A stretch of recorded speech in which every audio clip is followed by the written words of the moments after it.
Have you ever wondered if your company is maximizing the return of your data investment? Are you collecting the right data required to make informed decisions?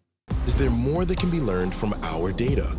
Koyas Institute can answer these questions and help you discover the hidden value within your data sets by utilizing a well-rounded approach to data analysis. Stop leaving value behind and start increasing the return on your data investment. The next generation of data analysis has begun. We are pioneers in pattern discovery. We are Koyas Institute. All right, there we go. Good to see you, brother. How you doing? Hey, brother, I'm good, man. I apologize. Nah, no need to apologize. I appreciate you making the time for me, Tim. Oh, I'm glad to do it, brother. What's going on? Where we at? Well, hell, man, a lot has happened since we last spoke. We've had David Grush, senior U.S. intelligence official, coming out on the record with our friend Ross Coulthart, and making the claim that these classified programs do exist within the U.S. defense and intelligence apparatus, and they're housing and studying non-human vehicles. These claims have now become pretty commonplace. We've even had Senator Marco Rubio recently in relation to first-hand witness testimony confirming Grush's claims about classified retrieval and reverse engineering programs, and I think people just want to know what the hell is going on. So what have you been doing recently to try and get more answers on this? Well, of course, we're trying to get our committee hearing going, and hopefully that'll happen end of July, where it's what we're shooting for, and the committee will have to make that designation and name that time and place. But and of course there's blowback. Of course there's people trying to you have staffers trying to decide what's legitimate and what isn't. It's really not their job to do. And that's part of the problem with the so-called swamp. You've just got these people that are entrenched bureaucrats, unelected bureaucrats, and we allow them to do it. And so, and I've said, look, if they're not going to allow me to do this hearing, we'll just do it in my front yard here in Knoxville, Tennessee. And I've checked it out with my wife. You got the space for it. You got the space for it. I got the space for it. You can bring the satellite trucks in. You can do whatever you want to.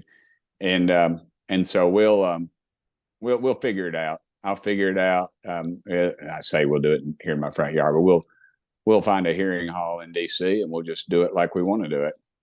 And so, because I don't want it to become a partisan thing, and people are sick of it, sick of all that. And I this is not a partisan issue. No. And and Grush, I want to get him there to testify. I would love to have him there. Honestly, he's how many of these guys are going to have to come forward? Right. How many of them are going to have to come forward and before we say, hey, something's going on, and there's smoke, there's fire, and there's a heck of a lot of smoke. Well, this is something that I've brought up, and a few other researchers have brought up, is that David Grush, his claims, they're not inside a vacuum. In fact, they're just bolstered by decades of testimony from high-level military and government and intelligence officials. This is stuff that's not widely known to people. So, of course, David Grush coming out on the record kind of looks like the first example of someone making these types of statements. But the truth is, there's actually a history to this. Well, Bob Lazar, I don't know Mr. Lazar. I have no reason to doubt or say what he's saying is the truth. I have no knowledge of him personally. I mean, I've seen a lot of his videos and stuff, but they said Area 51 didn't exist, and then he came out and said it did, and here's what's going on. And then they've discredited him, and and he's an obscure kind of guy. He's, obviously has some sort of scientific background, and they said he didn't work there, and they produced pay stubs, and of course he did work there. And they said, well, he just was a guard or something. It's just the classic government stuff. And I don't trust our government. I don't trust anybody's government. It's just too many layers of bureaucracy and too much corruption. I don't care who's in power. Mm. Well, I mean, you've been pushing on this quite a lot recently. Have you or any of your colleagues had pushback or threats to stop pursuing this? I don't know about the threats or not, but the pushback is there. It's just we can't do it. Then I talked to the speaker and the chairman of the committee, and they in fact say, yeah, you're the guy. I mean, you've heard Chairman Comer say that I am heading it up, and he said that on the national news. And I was sort of glad he did it. Then I was sort of aggravated that he did, because everybody's calling me saying, "Are you going to do this? Are you going to have this person?" And there's so many different groups in the UFO community, or UAP, whatever.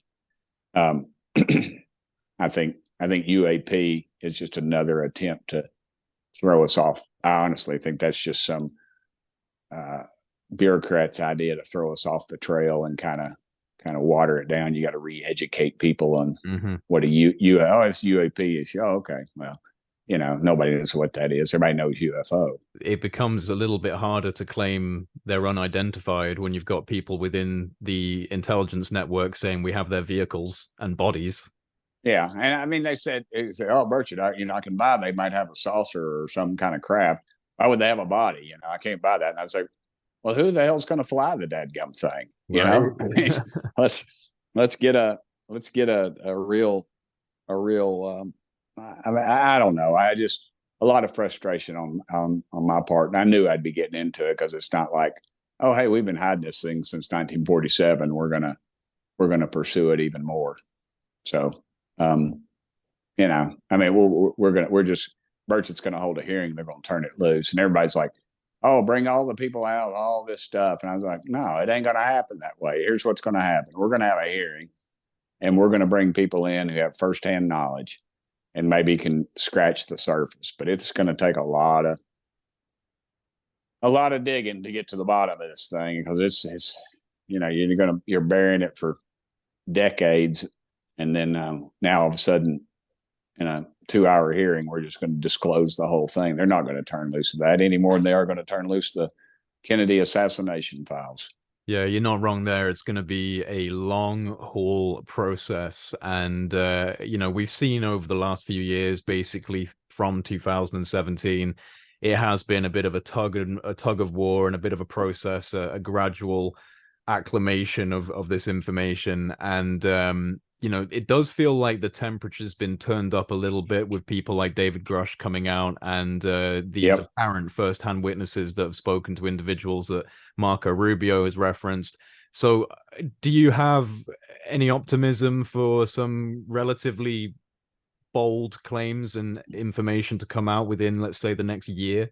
Yeah, I do. It's too much is coming out now. Yeah. They can't keep their finger in the dike anymore. And so we're hopefully going to cut this thing loose a little bit. And I think, but we have to be real careful about the two things I worry about are misinformation or disinformation. And the government saying, "Hey, we see this now. Let's get funding to study it." And my point is, they don't need to study it. Just turn loose what they got and let the American public decide, and quit trying to spoon feed us because we can't handle it. And because that just, that infuriates me.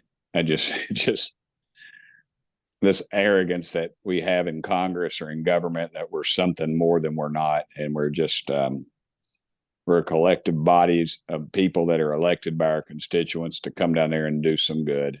And most of the time we can't pour water out of the boot if the instructions were written on the heel. So that's kind of where I'm at. I'm not overly frustrated. I'm not overly excited about the prospects of a hearing either. I would like to see us get one under our belt that's legitimate and have some of the people in there. There's been rumors floating around about the potential for a joint hearing between the House Oversight Committee and the Senate Select Committee on Intelligence. Are you able to comment on whether that's going to happen or if it's a possibility? I haven't heard anything about that. And that's news to me. That's Washington stuff. And you got to watch that stuff, because you've got staffers that are upset that I'm pushing this thing through without their blessing.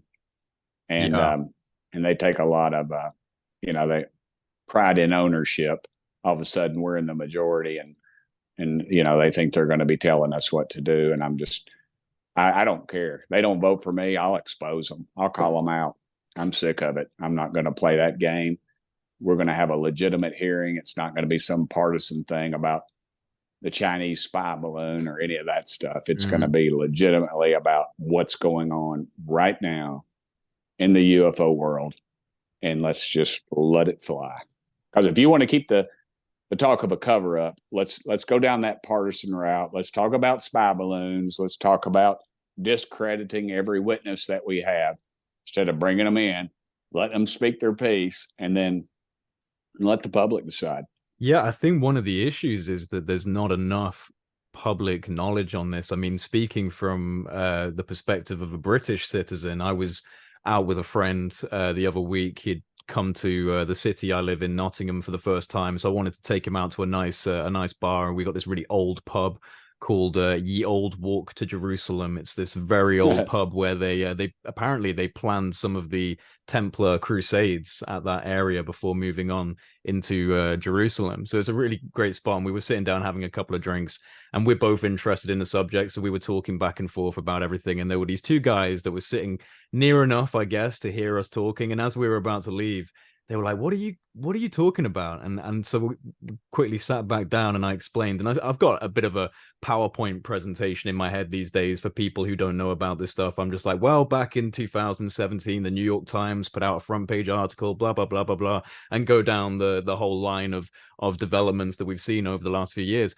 And Tim, they didn't have a clue. They had no idea that any of this was happening. They could barely even believe me. So that's another issue, is that the media, the international media, I mean, you've just had a guy, David Grush, senior U.S. intelligence official, National Reconnaissance Office, National Geospatial Intelligence Agency, literally say point blank that we have vehicles being studied that are non-human, that we've got bodies, and it has barely even bounced across the media.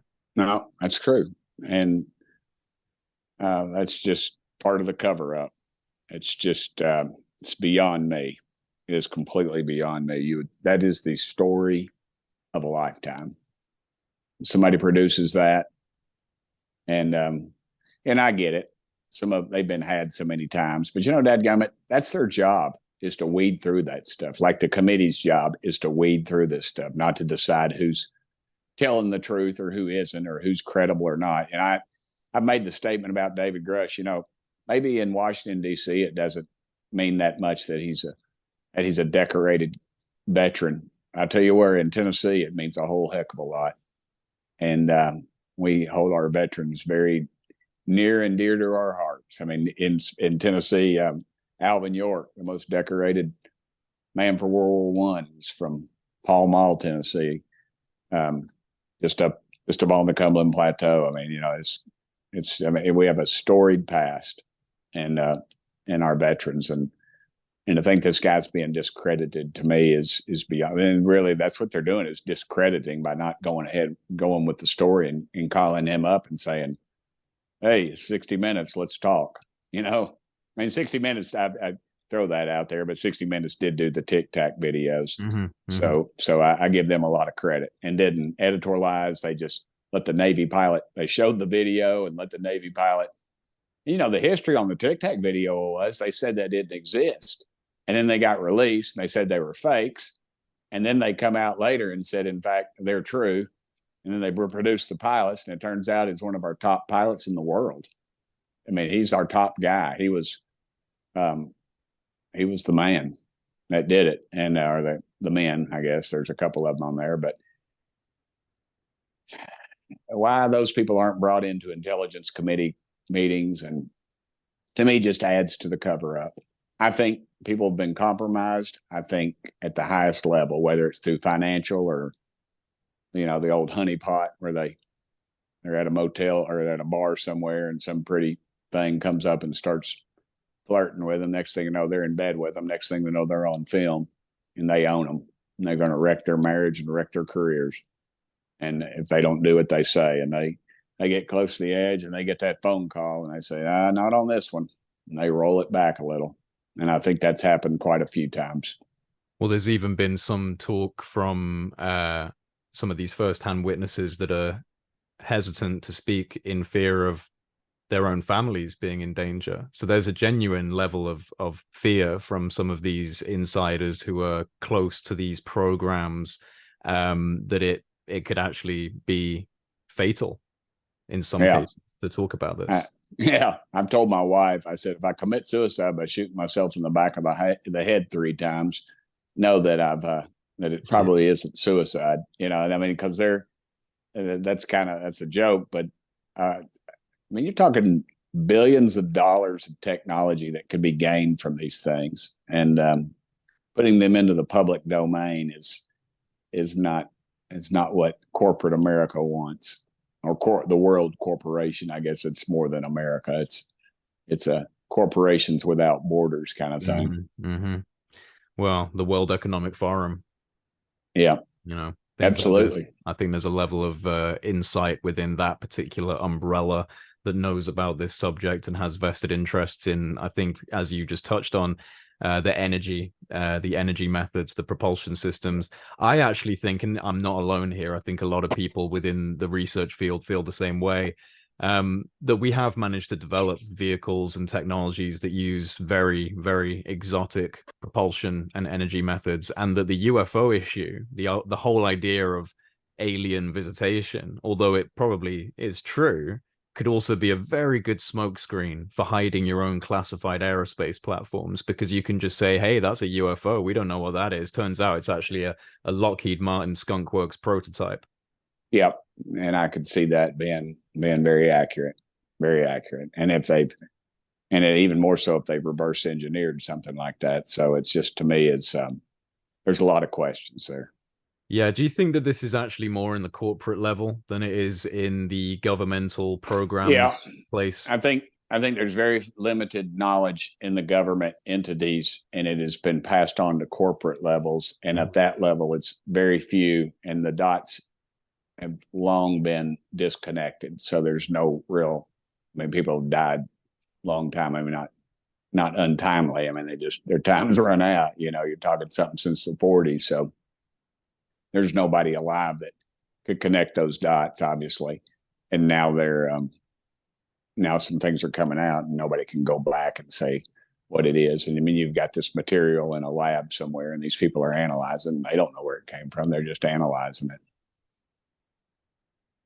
What do you think of the statements recently by Congressman Mike Gallagher? Because he was on a couple of podcasts not that long ago where he was speculating as to whether this could be humans from the future, or perhaps even the remnants of an ancient civilization. Do you think either of those ideas are plausible? Maybe the second one. I Yeah. don't know. That's a little much for me. I can't quite do the time travel thing yet. I think if it was happening, we'd be seeing a lot of things. I'd go back to 1962 and get me a Ferrari GTO, and I'd stuff the glove box full of Fantastic Four #1 comic books, and then I'd come back here and just retire. What do you think of Arrow at this point? Because you've been a bit vocal. I've had you on a couple times. It's been quite a cynical view of Arrow. What do you think of them right now, the All Domain Anomaly Resolution Office? Are they legit, or are they part of some form of subtle cover-up? I don't think they're. I think probably the vast majority of the people in it are legit, but I think it's being used as part of the cover-up. I think I've heard too many stories about them studying stuff that's obviously doesn't need to be studied, but it runs them down a different rabbit hole. And so and I think you have intentional leaks, and I think that plays into all of it.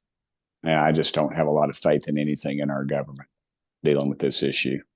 Does make you wonder why the Department of Defense basically gave David Grush permission to come out and say the things that he was saying, because a lot of people have said, oh, it just went through a review. As long as it's not classified, they give it a stamp of approval and let him say what he wants to say. But he's talking about some seriously disruptive things, and apparently, according to the ICIG, like, this is worth looking into. They've actually started doing background and confirmed some of the statements made by Grush.